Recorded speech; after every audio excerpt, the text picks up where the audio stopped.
My name is Erin Mitchell, and at 26, I sat alone at my father's funeral while my mother and stepfather left after just 20 minutes. When they threw away Dad's locked military trunk the next day, calling it mildew-infested garbage, I thought I'd lost the last piece of him forever. But then a stranger showed up at my door, holding something wrapped in an old American flag, saying he'd served with my father and couldn't keep what he'd found. What he handed me that day changed everything I thought I knew about the man who raised me, the woman who resented me, and the family secrets that had been locked away for decades. If you're watching this video right now, I'd love to know where you're from. Drop it in the comment section below. Hit that like button and subscribe to hear more stories like this. The folding chairs were half empty, and the two seats that mattered most had been abandoned 20 minutes into the service. I sat alone in the front row, watching the honor guard fold the American flag with practiced precision, each crease sharp enough to cut through the silence that my mother and stepfather had left behind. He wouldn't have wanted a fuss, Mom had whispered before slipping out with Cal, her heels clicking against the funeral home's polished floor like a countdown to their escape. But Dad would have wanted someone to stay. He would have wanted someone to receive that flag, to hear taps played in his honor, to remember that before he was my father, before he was Monica's husband, before he became whatever disappointment she'd decided he was, he'd been a soldier who deserved this respect. The triangular flag felt heavier than it should have when they placed it in my hands. On behalf of a grateful nation, the young sergeant said, his voice steady despite the rain beginning to tap against the windows. I nodded, unable to speak past the thickness in my throat. Behind me, I heard shuffling. The few veterans from Dad's old unit who'd shown up were leaving now too. Only Mr. Abramson from next door remained, his weathered hand briefly squeezing my shoulder before he too departed. I stayed until the funeral director gently suggested they needed to prepare for the next service. Even then, I couldn't bring myself to leave immediately. Instead, I found myself in Dad's old house, Mom and Cal's house now, technically, staring up at the attic stairs. What are you doing here, Erin? Mom's voice cut through my thoughts. She'd changed out of her black dress into jeans and one of Cal's oversized shirts, as if mourning was something you could shed like uncomfortable clothing. I want Dad's trunk, I said, not turning around. The military one he kept locked in the attic. I heard her sigh, that particular exhale she'd perfected over the years that conveyed both exhaustion and exasperation. That old thing? It's heavy. Falling apart. Not really your style, honey. It was his, I said simply, already climbing the stairs. The attic smelled like dust and forgotten promises. In the corner, exactly where it had always been, sat the olive green trunk with Dad's name stenciled on the side, SGT, James Mitchell. The brass corners were tarnished, the lock intact despite decades of Minnesota winters and summers. I ran my fingers over the rough canvas, remembering how Dad would sometimes sit up here alone, not opening it, just sitting beside it like it was an old friend who didn't need words. Fine, Mom called up. But you're carrying it down yourself. Cal's back. Can't handle that kind of weight.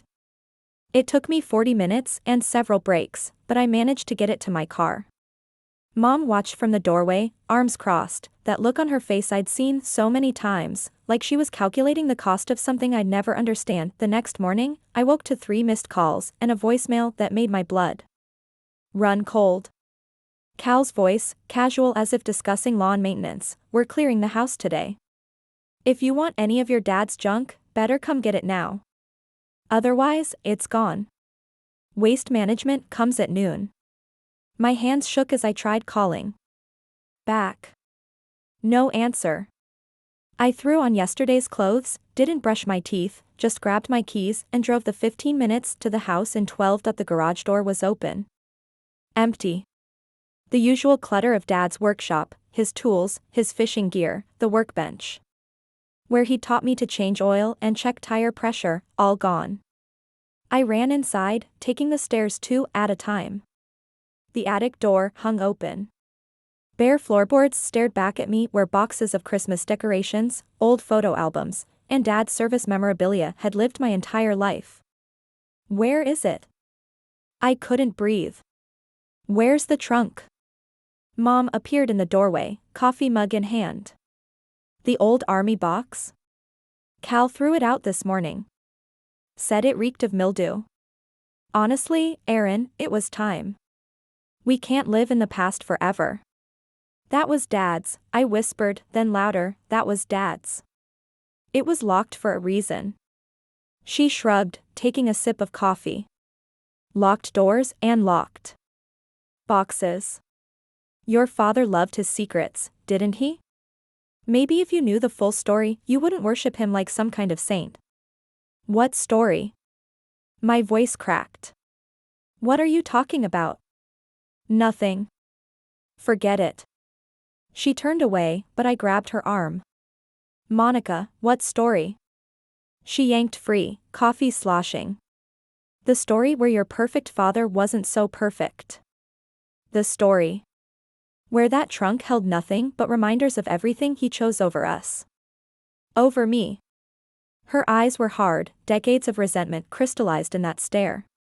But sure, go chase after garbage if that's what you want. The truck went to the municipal landfill on Highway 7. I don't remember the drive. Just the panic, the way my chest felt too small for my lungs. The landfill stretched for acres, mountains of black bags and broken furniture.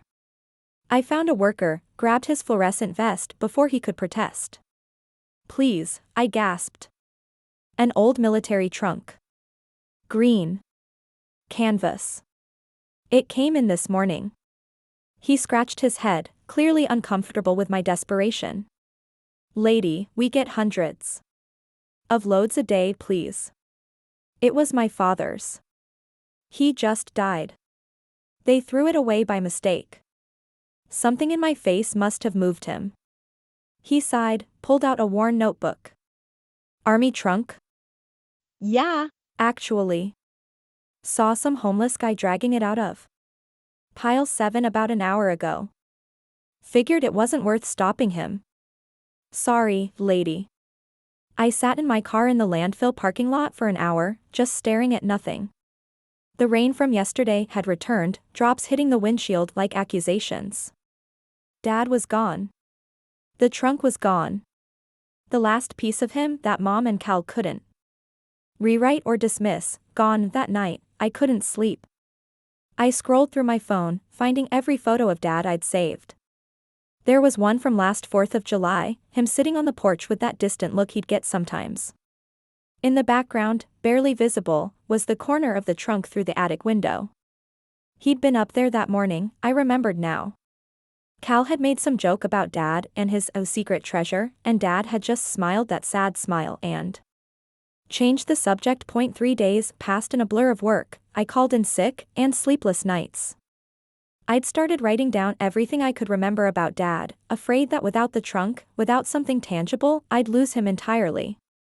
I was leaving my apartment on the 4th day, finally forcing myself to buy groceries, when I saw him. A homeless man stood by my building's entrance, far enough away to not seem threatening but close enough that I'd have to pass him. He was maybe Dad's age, wearing layers despite the warming weather.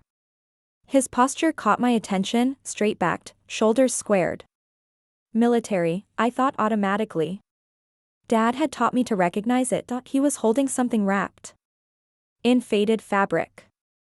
As I got closer, I realized it was an American flag, the kind they sell at surplus stores, worn but carefully folded around whatever was inside. You're his kid, aren't you? His voice was rough but gentle. Sergeant Mitchell's daughter.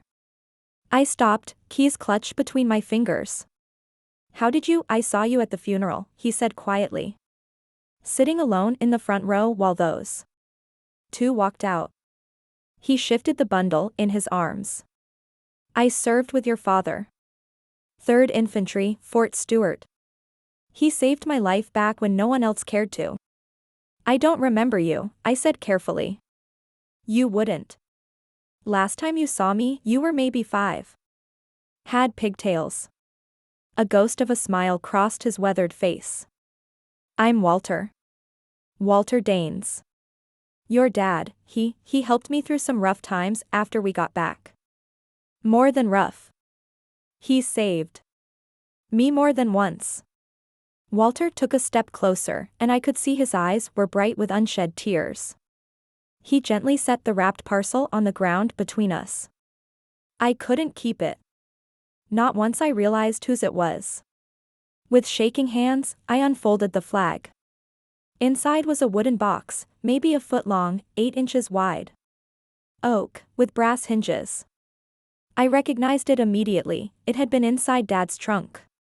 I'd seen just a glimpse of it once when I was 12, before Dad noticed me and gently closed the lid. They didn't check the bottom, Walter whispered. The trunk had a false bottom. Probably didn't even know it was there when they tossed it. I've been looking for you for 3 days. He paused, studying my face. Before you open it, you should know something. Your mom, she was wrong about him. Whatever she told you, whatever. She made you believe she was wrong. My hands trembled as I carried the box up to my apartment, Walter's words echoing in my mind. I set it on my kitchen table, the overhead light casting shadows across its worn surface. The brass hinges were oxidized but intact, and there was a small keyhole that had been jimmied open, probably by Walter when he'd found it. Inside, wrapped in plastic to protect against moisture, were 4 items, an old cassette tape labeled simply a for Erin, a thick envelope with my name written in Dad's careful handwriting, a bronze star medal I'd never known he'd earned, and a photograph. The photo showed me at maybe age 3, grinning with missing front teeth, but someone's face had been carefully torn away from beside me. The letter was dated 6 months ago, when Dad's cancer had started winning.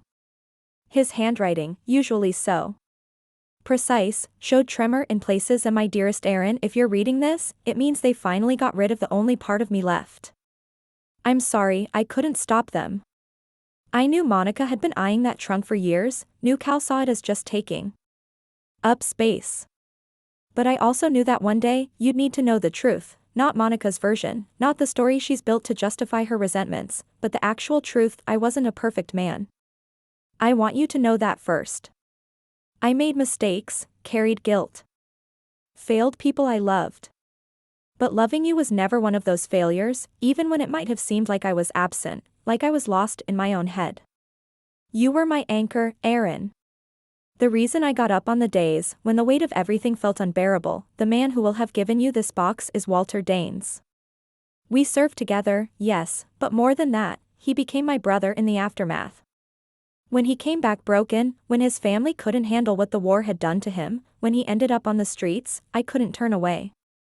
Your mother never understood why I'd give him money, why I'd meet him for coffee, why I'd spend hours helping him navigate the VA system. He's not your responsibility, she'd say. But she was wrong. Some people become your family not through blood but through showing up when the world walks away. Monica tried to get me to sell everything in that trunk once. The medals, the photos, even the trunk itself. What's the point of living in the past, she asked. But it wasn't about living in the past. It was about honoring it, learning from it, keeping the parts that mattered while trying to heal from the parts that hurt. The photo with the torn face, that's a conversation for another letter, one I've hidden elsewhere. When you're ready, Walter will know where to find it. Just know that the missing piece of that photo isn't about shame or anger. It's about protecting you from questions I couldn't answer while others were listening. The tape has something I recorded for you when you were deployed to that summer camp in 6th grade and terrified to go. I never sent it because Monica said it would only make you homesick. Maybe she was right.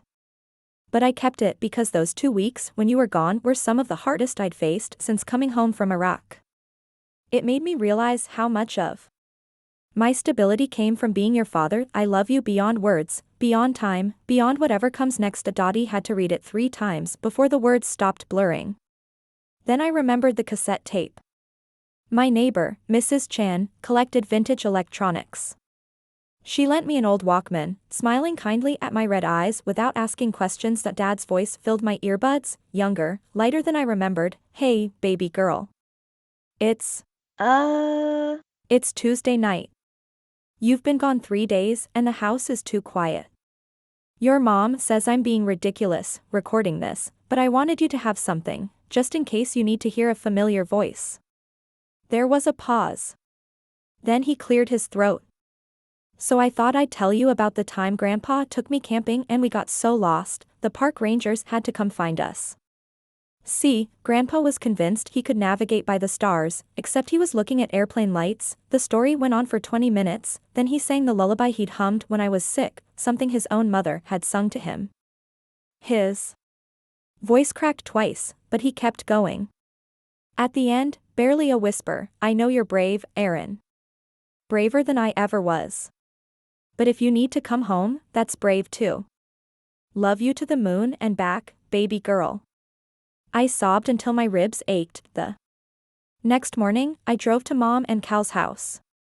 Mom was in the garden, viciously pruning roses that didn't need it. "Why did you hate him so much?" I asked without preamble. She didn't look up. "I didn't hate your father. You left his funeral 20 minutes in. You threw away his trunk. Because he loved you more than anything else." She whirled around, pruning shears pointed at me like an accusation. And I was tired of being second in my own marriage. Do you have any idea what it's like to compete with a ghost? With a war? With a child who wasn't even. She stopped abruptly. Who wasn't even what? Nothing. Forget it. Cal appeared in the doorway, beer already in hand despite it being 10 in the morning. "The old fool never moved on," he said, words slightly slurred. "Always writing letters to ghosts, keeping secrets in that trunk. Nothing but sad ramblings of a man who couldn't let go of his glory days." "That a junk in the trunk," I said quietly, my voice sharp as Dad's old combat knife, "is the reason I still know who I am. It's the reason I know he loved me, despite you two trying to erase him before he was even cold." I left them there and drove to the underpass where I'd been told Walter sometimes stayed. He was sitting on a milk crate, sharing a sandwich with another vet. When he saw me, he stood, that military posture still evident despite the worn clothes. "He talked about you constantly," Walter said after I sat on the concrete beside him. Not in a bragging way. Just, you were his proof that he'd done something right. That despite everything, the PTSD, the nightmares, the days when he couldn't leave the house, he'd raised someone good. "Tell me about the trunk," I said. "The whole thing. What else was in there?" Walter was quiet for a long moment. "Letters he never sent. Photos from before and during deployment. Some things from buddies who didn't make it back. Dog tags." He paused. "And at the very bottom, under that false panel, there were 3 boxes like the one I gave you. One was labeled for you. One for your mom, though I doubt she'd want it now. And one." He reached into his jacket, pulled out another wrapped bundle. "One he asked me to keep, if anything happened to him. But I think you should see it first." This envelope was older, the paper yellowed. Inside was a photo of Dad at maybe 25, in civilian clothes, holding a baby. Next to him was a woman I'd never seen before, beautiful, laughing, with my exact same nose and chin dot on the back, in different handwriting, James, Erin, and Sarah. 6 months before. "Sarah was your biological mother," Walter said gently. "She died when you were 2. Car accident. Your dad was devastated, but he kept going for you. Monica came later. She tried, I think, but she could never shake the feeling that she was living in Sarah's shadow." The world tilted. Everything I thought I knew rearranged itself like a kaleidoscope turning. "Monica's not my. She adopted you after they married. Your dad thought it would be better if you didn't know, at least not while you were young. Then years passed, and the truth got harder to tell. Monica got more bitter about it. She couldn't have kids of her own, and instead of that bringing you closer, she saw you as a daily reminder of what your dad had with someone else. I thought about every fight I'd overheard, every cutting remark about Dad living in the past, every time Monica had looked at me with something I thought was disappointment but now recognized as resentment. "There's one more thing," Walter said, pulling out a final envelope. "He made me promise to only give this to you if you ever doubted who he really was." The envelope was labeled, "The Whole Truth." Inside was a hospital bill from 26 years ago.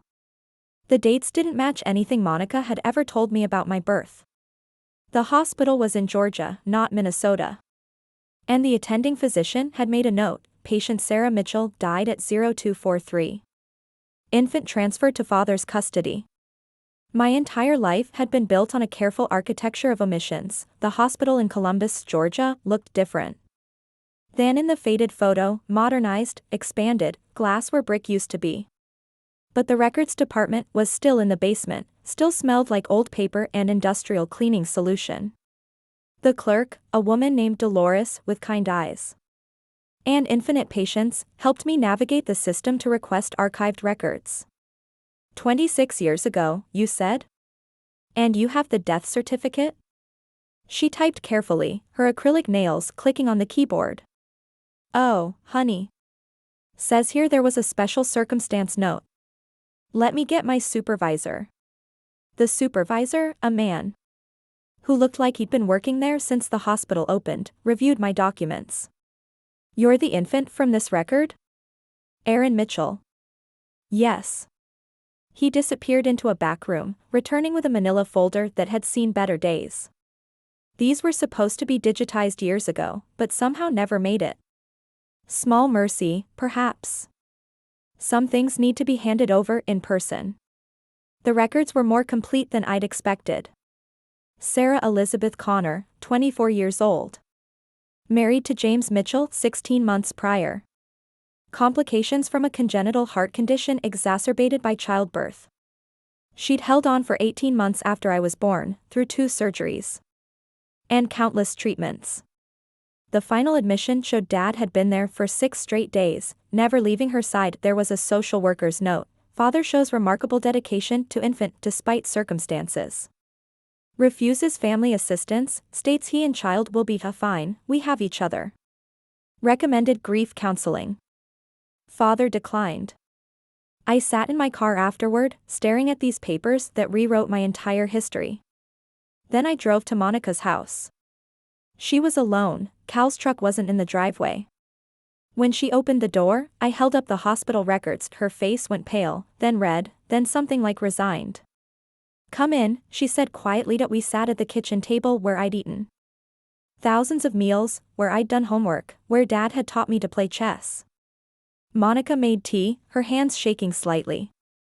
I met your father at a grief support group, she began without prompting. I'd lost my husband 2 years before. Brain aneurysm. Sudden. James had been going for about 6 months, since Sarah died. You were with a babysitter. He talked about you constantly, how you were walking everywhere, getting into everything, how you'd started calling every woman mama at the grocery store. She stared into her tea. I fell in love with him. With both of you, actually. You were this bright, bubbly thing, and James was so gentle with you. Patient. Even when the grief was eating him alive, he'd smile the moment you entered a room. So what changed? I asked. Nothing changed. That was the problem. Her voice was bitter but tired, like a fight she'd been having for decades. He loved Sarah first, loved her completely, and I was always going to be second. Then you started looking more and more like her as you grew. Same laugh. Same way of tilting your head when you were thinking. And James, he'd look at you with such love and such pain simultaneously. That wasn't my fault. No, she agreed. It wasn't. But I was 28 and stupid and thought I could make him love me the way he'd loved her. When I couldn't, I blamed you. Then I blamed him. Then I just blamed everyone. She looked up at me. I tried to be your mother. I need you to know that. For years, I tried. But every school play, every birthday, every Christmas, there was this shadow. And James wouldn't talk about her. Wouldn't put away her photos, the ones in that damned trunk. Wouldn't let me redecorate your room because Sarah had picked out the wallpaper when she was pregnant. He was grieving. For 26 years? She laughed, sharp and hurt. That's not grief, Erin. That's a choice. He chose to stay in love with a dead woman rather than build a life with a living one. I wanted to argue, but something in her face stopped me. The pain there was real, even if her response to it had been cruel. The trunk, I said instead. Why throw it away now? Because he's gone, and I thought maybe I could finally stop competing. Stop being the consolation prize in my own life. She wiped her eyes. Cal said it was worthless. Just old military garbage. But I knew better. I knew it was his shrine too. Everything that came before me. There was a box in there for you, I said quietly. Dad left you something too. Her hands stilled. I don't want it. Maybe not. But it exists. Walter has it, if you ever change your mind. We sat in silence for a moment. Then I asked the question that had been burning since I'd found the first photo, the picture of me as a toddler. Someone's face was torn out. Was it Sarah? Monica nodded. Your father did that himself. Said it was too painful. But he couldn't bear to throw away the photo of you, so he just removed her. Like he tried to do with everything. Keep the parts he could handle, hide the rest. I stood to leave, then stopped. The house. Dad's will. I know my name is on the deed. Her face went white again. Cal's been borrowing against the equity. He said once we sold it, I'm not going to take the house, I said. But I want his study cleared out properly. His books, his papers, everything. And I want a month to go through it all. She nodded quickly, relief visible. The next week, I spent every evening in Dad's study. I found more letters, more photos, fragments of a life I'd never known.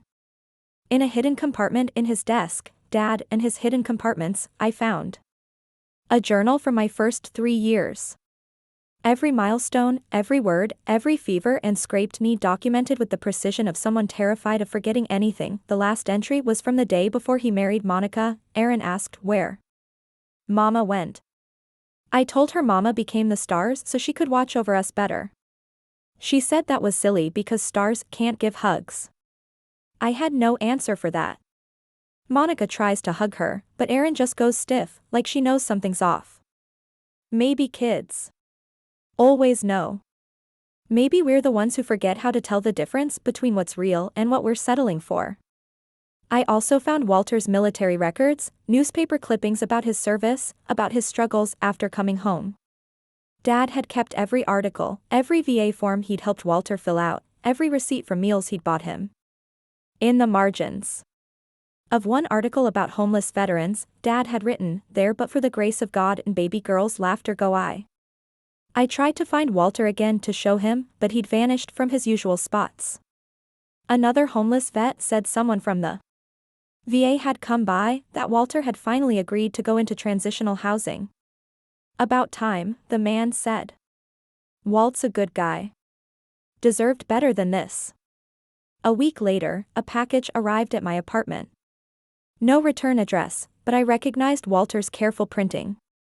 Inside was a photo I'd never seen, Dad in his desert fatigues. Walter beside him, and between them, a satellite phone. On the back, the day your dad called to hear your first words. You said dog, apparently. He cried for an hour. There was a note, getting help finally.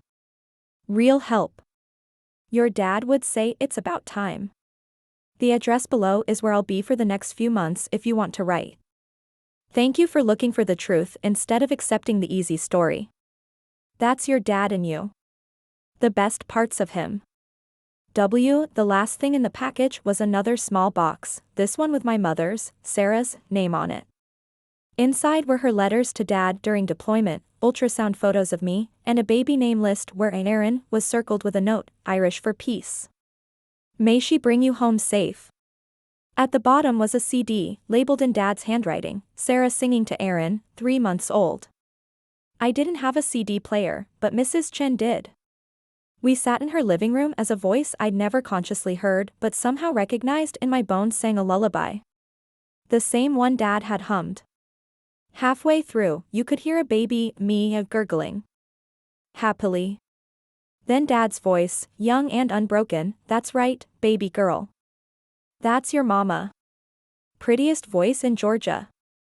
The recording ended with Sarah laughing, saying, "She's going to be musical, I can tell.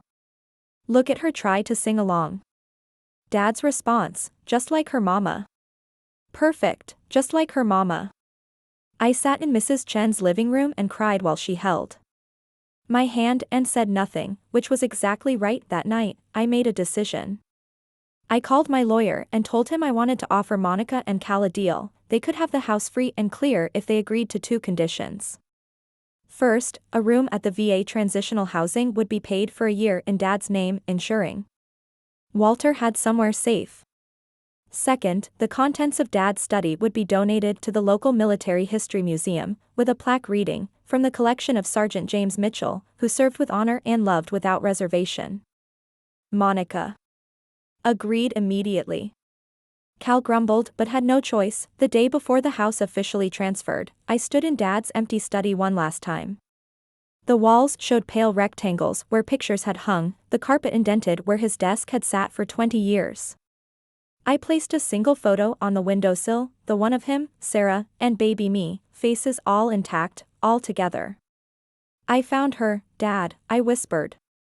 "I found you both. I found the whole story." I could almost hear his response, that quiet hum of acknowledgement he'd make when words weren't enough, but silence wasn't right either. As I walked out, I left the door open. No more locked doors, no more hidden compartments. The truth, messy and painful and complicated as it was, deserved light and air. Monica was standing in the kitchen when I came down. "I loved him," she said suddenly. "I need you to know that." It wasn't enough, but it was real. "I know," I said, and meant it. The woman he loved, Sarah, she was easy to love. Bright and kind, and never asked him to be anything other than what he was. I always asked for more. For different. For better. You asked for what you needed. That's not wrong. She smiled sadly. No. But it was wrong for him. And instead of leaving, I stayed and made everyone miserable. There was nothing to say to that, so I didn't try. I just walked to my car, the restored trunk pieces and Dad's boxes safely in the back. As I drove away, I saw Monica in the rearview mirror, standing in the doorway of a house that would never really be hers. No matter what the deed said. That evening, I began writing. Not just Dad's story or Sarah's story or even my own, but the story of how we carry our ghosts, how we honor our dead, how we learn to live with love that transcends death and disappointment, and the terrible things we do to each other when we are hurting. I called it The Trunk Project, a collection of stories from forgotten veterans, lost parents, the children who struggle to understand them. Within a week, 3 people had reached out wanting to share their own stories. Within a month, it was a dozen, and Walter wrote from the VA housing, "Your dad would be proud. Not of the project, though that's good too.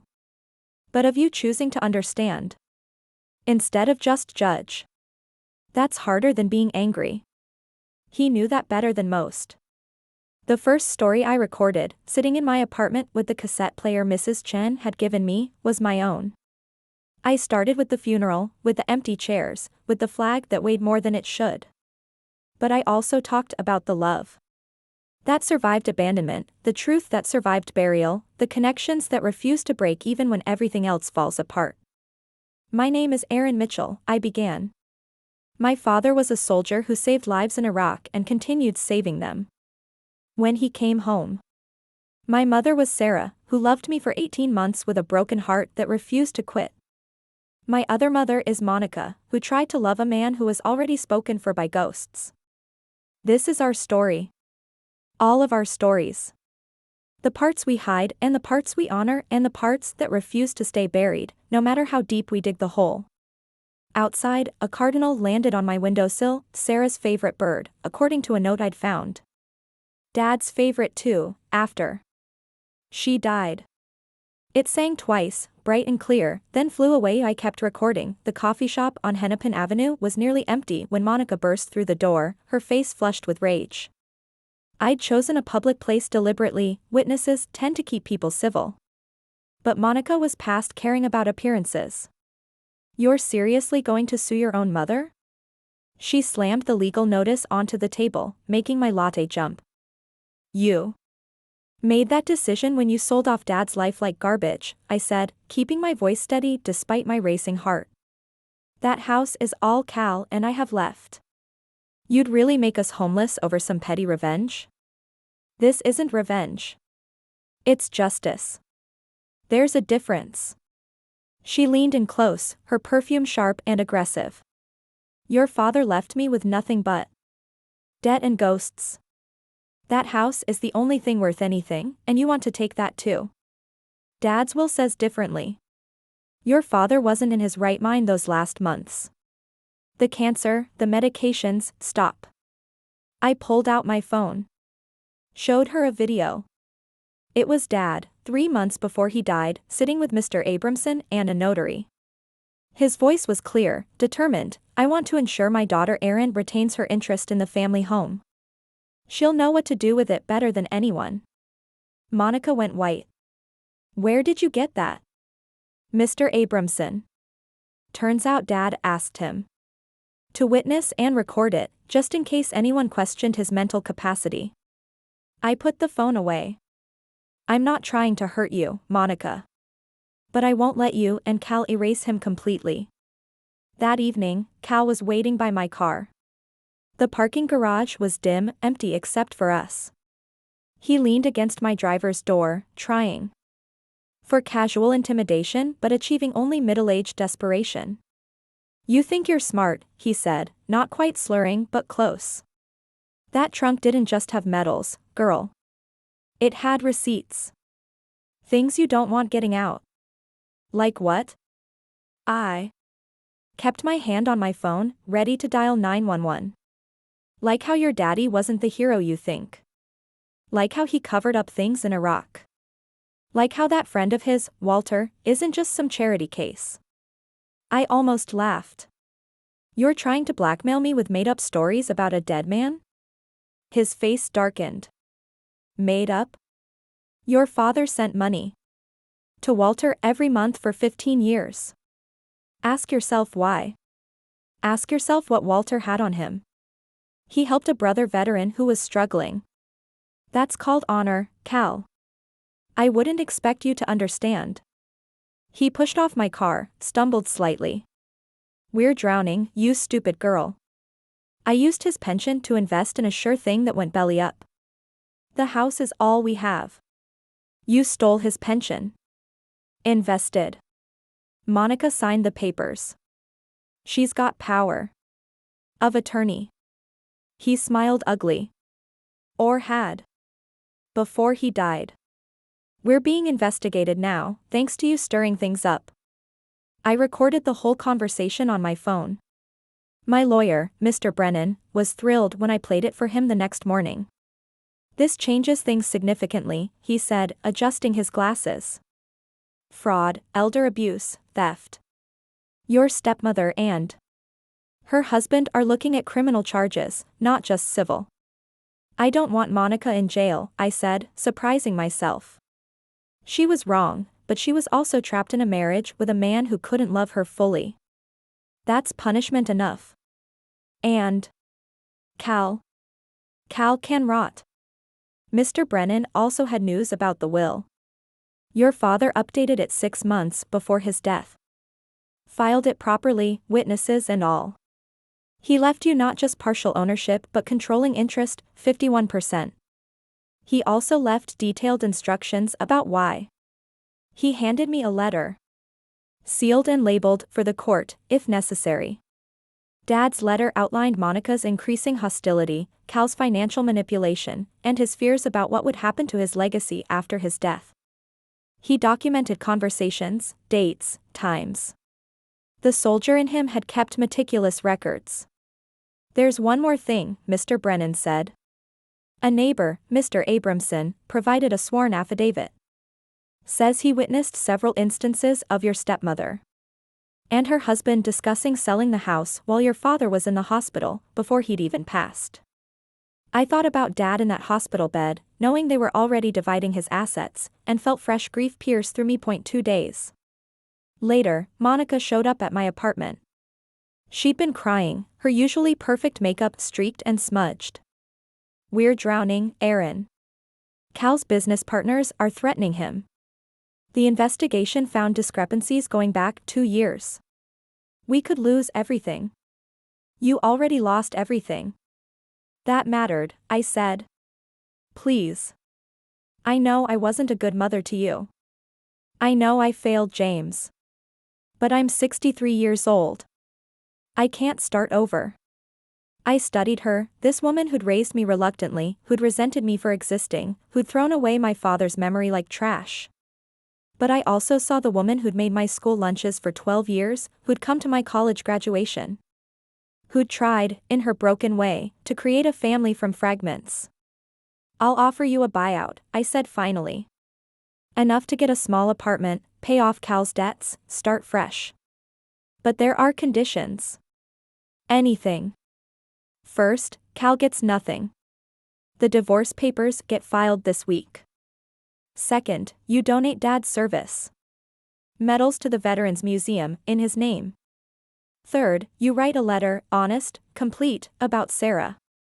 About Dad. About why you did what you did. For the record. For history." She nodded, tears falling freely now. "And fourth," I continued, "you get therapy.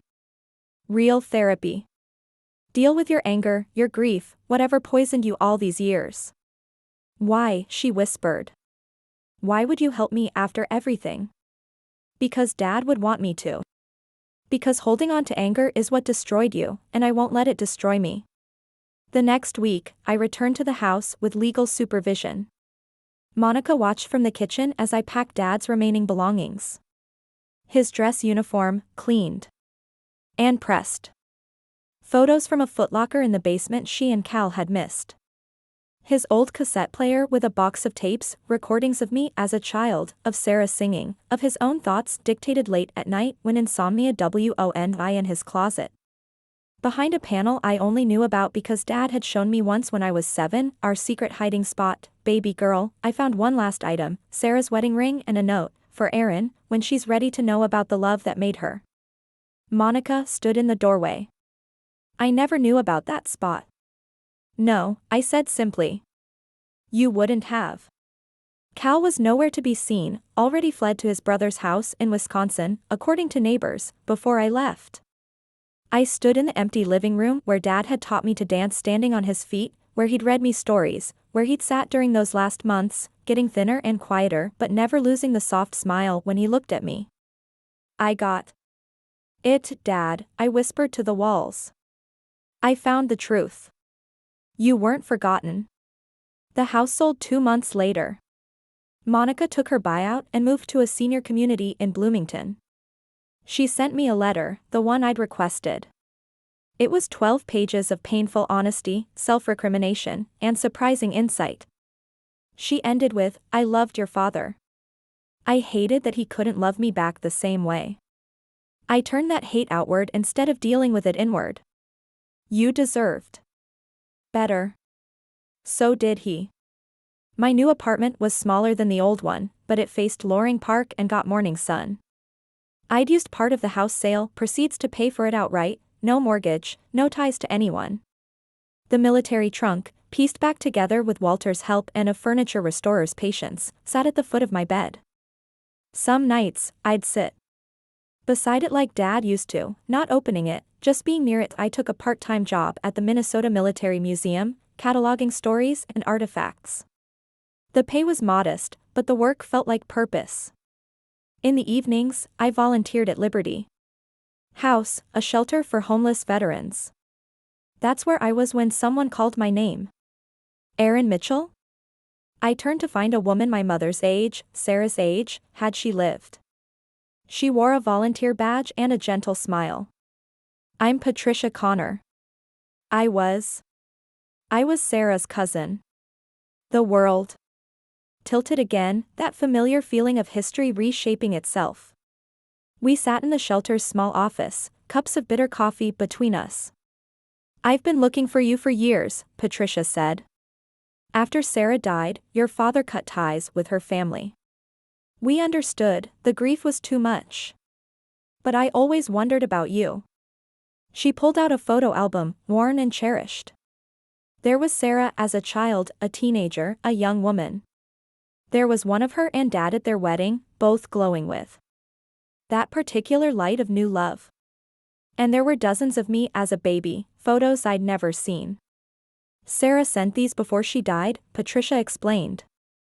"She wanted her family to know you, even if she couldn't introduce you herself." I traced my finger over a photo of Sarah holding infant me, her face thin from illness but radiant with love. What was she like? Stubborn. Funny. She sang constantly. In the shower, in the car, doing dishes.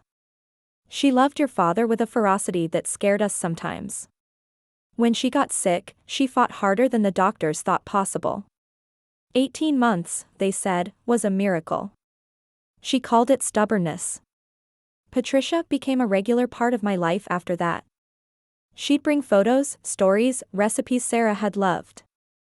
Through her, I met other cousins, an aunt, a whole constellation of family I'd never known existed. They welcomed me like I'd always belonged, like I was Sarah returned to them in some small way. The Trunk Project grew organically. What started as recording a few veteran stories became something larger. I created a website, started a podcast, began collecting not just stories, but artifacts, photos, letters, medals, the physical remnants of service that families didn't know how to honor. Walter's story was the third episode. He sat in the small recording studio I'd rented, wearing the new clothes the VA had provided, looking healthier than I'd ever seen him. "Your father saved my life," he began, his voice steady and clear. "Not in combat, though he did that too. But after. When I came home broken, when my wife left, when I couldn't hold a job or look at myself in the mirror. Jim Mitchell sat with me through the DTs, drove me to meetings, never judged when I relapsed. He'd say, 'Walt, you carried me through Fallujah. Let me carry you through this.'" The episode went viral in veteran circles. Emails poured in, children of veterans wanting to understand their parents, veterans wanting to share their stories, families offering artifacts they'd been holding onto without knowing why. One email stood out: "My grandfather told me to contact you if I ever saw your project. He served with a Jim Mitchell in Iraq. He has something for you."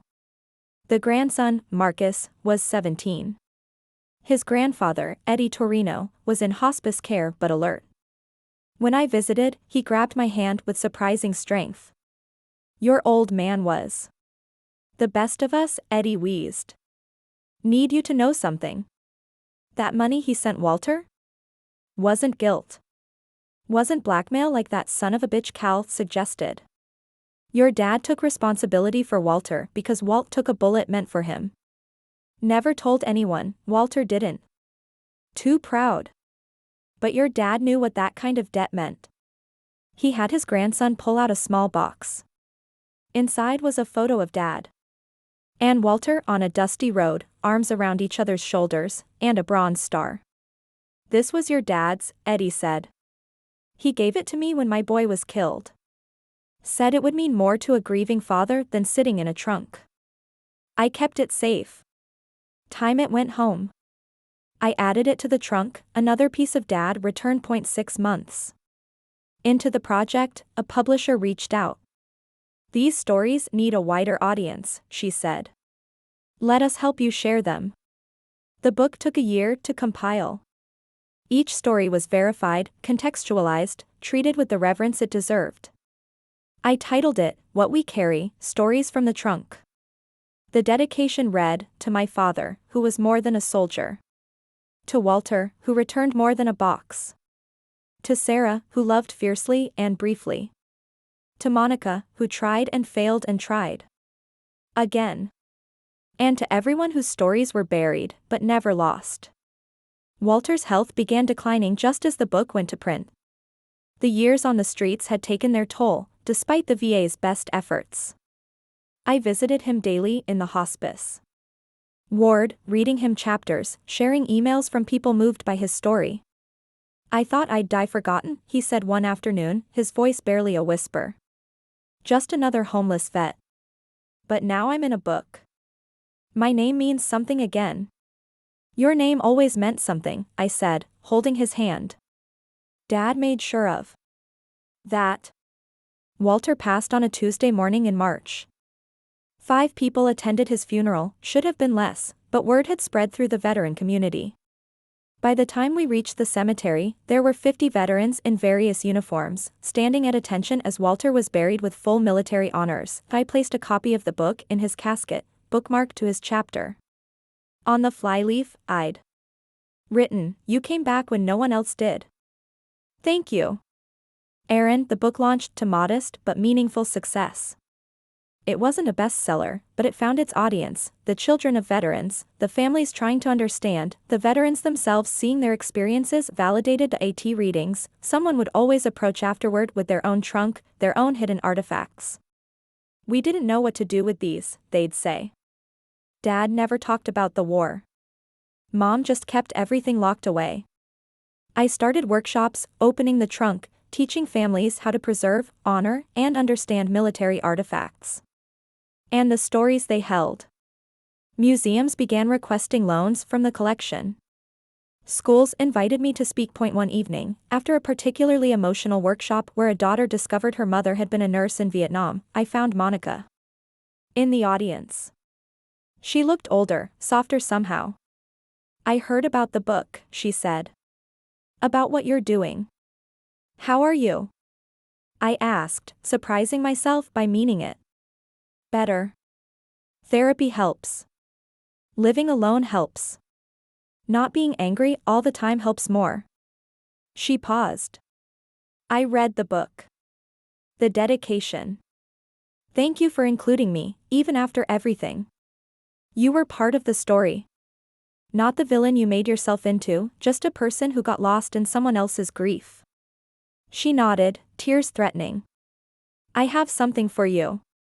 She handed me an envelope. I found it going through old papers. "It's from your father, written to you but never sent. From before Sarah died." The letter was dated 2 weeks after my birth. Dad's handwriting was looser, happier. "Sweet Erin, you're sleeping in your mother's arms as I write this. She's singing that song she loves, the Irish one about coming home. We picked your name together. She wanted something strong, I wanted something peaceful. Erin was both. You're both. 2 weeks old and already you've changed everything. The world makes sense in a way it didn't before. Your mom says that's what love does, reorganizes the universe around itself. She's right. She usually is. I want you to know, whatever happens, however long we get, this moment, your mother singing, you sleeping, me watching you both, this is perfect. This is home. This is everything." The book launch at the Veterans Museum drew more people than expected. Walter's empty chair sat in the front row, his photo propped against it, the flag from his funeral draped over the back. Someone had left flowers, white roses, which I learned later were from Monica. I opened with the story everyone had come to hear, but not the way they expected. "They threw away the trunk," I began, my voice carrying through the packed room. But they couldn't throw away the man inside it. They tried to bury his story under resentment and revision, but stories have a way of clawing back to the surface. My father, Sergeant James Mitchell, was not a perfect man. He was a grieving widower, a struggling veteran, a father doing his best with a heart broken in multiple places. But he was also a keeper of stories, a protector of memories, a man who understood that what we carry matters more than what we leave behind. The local news picked up the story. Then regional. Then national. Not because it was unique, these stories happen every day, but because it was universal. Everyone had a trunk somewhere, literal or metaphorical, filled with things too painful to examine but too precious to discard. Marcus, Eddie Torino's grandson, started a social media campaign, #ShowYourTrunk. Within days, thousands of people were sharing photos of military artifacts their families had hidden away, along with the stories they'd finally learned. The museum received so many donations they had to create a special exhibition, Hidden Service, Stories from America's Trunks. I curated it, working with historians to contextualize each piece. Dad's trunk became the centerpiece, restored and displayed with his letters, medals, and photos arranged to tell not just his story but the story of a generation of veterans who came home to fight different battles. Monica attended the exhibition opening. She stood for a long time in front of a photo of Dad and Sarah's wedding, then moved to one of Dad and her own wedding 5 years later. The museum had placed them side by side with a placard I'd written, "Love is not diminished by loss, only complicated by it."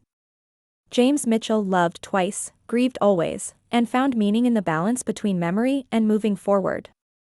"Thank you," Monica whispered, not looking at me, "for making him whole instead of choosing sides." My cousin from Sarah's side, Patricia, approached us. The two women who'd loved my father, one by blood connection and one by marriage, stood awkwardly for a moment. Then Patricia extended her hand. "You raised her well," she said to Monica. "Sarah would be grateful." Monica's composure cracked.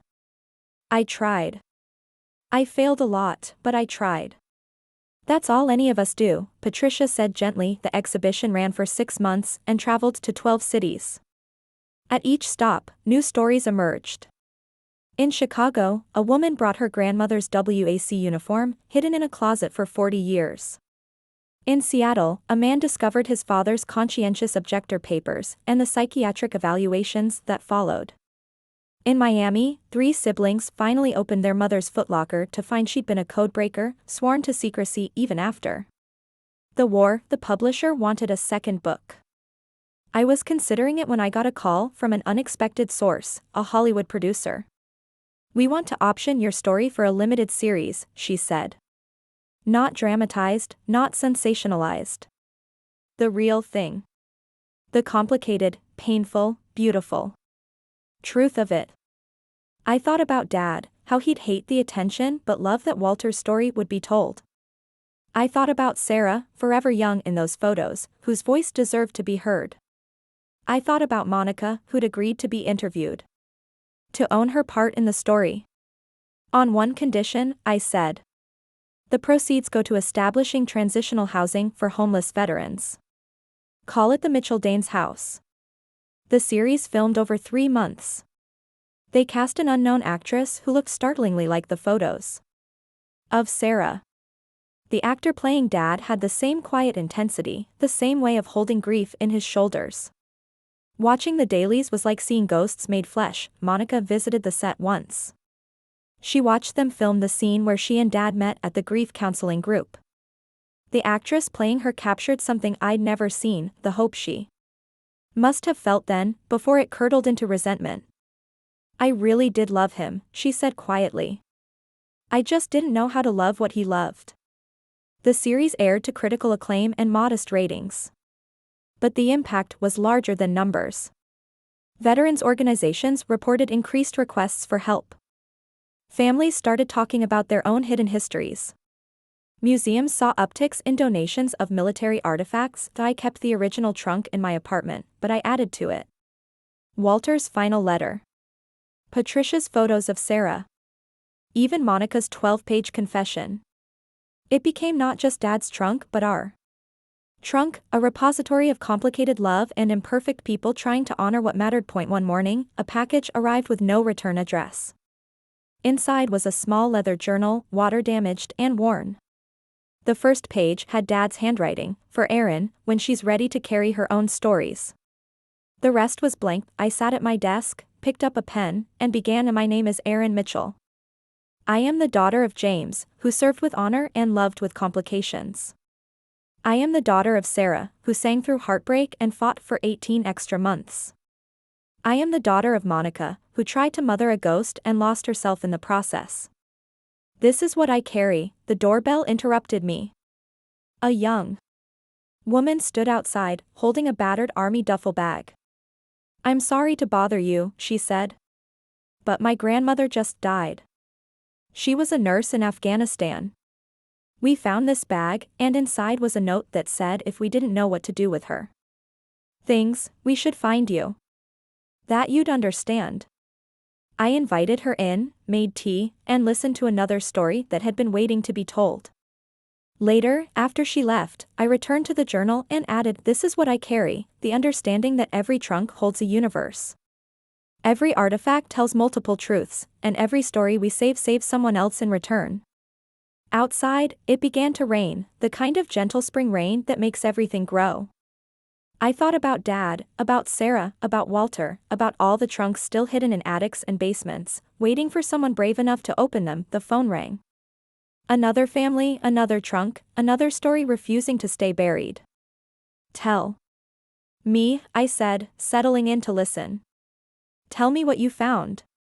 Because that's what we do with what we carry. We share the weight until it becomes bearable, we speak the names until they become memory, we open the trunks until all that's left is truth and the strange, terrible, beautiful way love persists. Despite everything we do to bury it, the rain continued, soft and insistent, like a lullaby someone's mother sang once, like a soldier's voice on an old cassette tape. Like all the stories still waiting to come home. If someone threw away the last piece of your parent tomorrow, would you fight to get it back, even if it meant discovering truths that could shatter everything you believed about your family? Hit that like button if this story moved you, and subscribe to hear more about the secrets we keep and the love that survives them.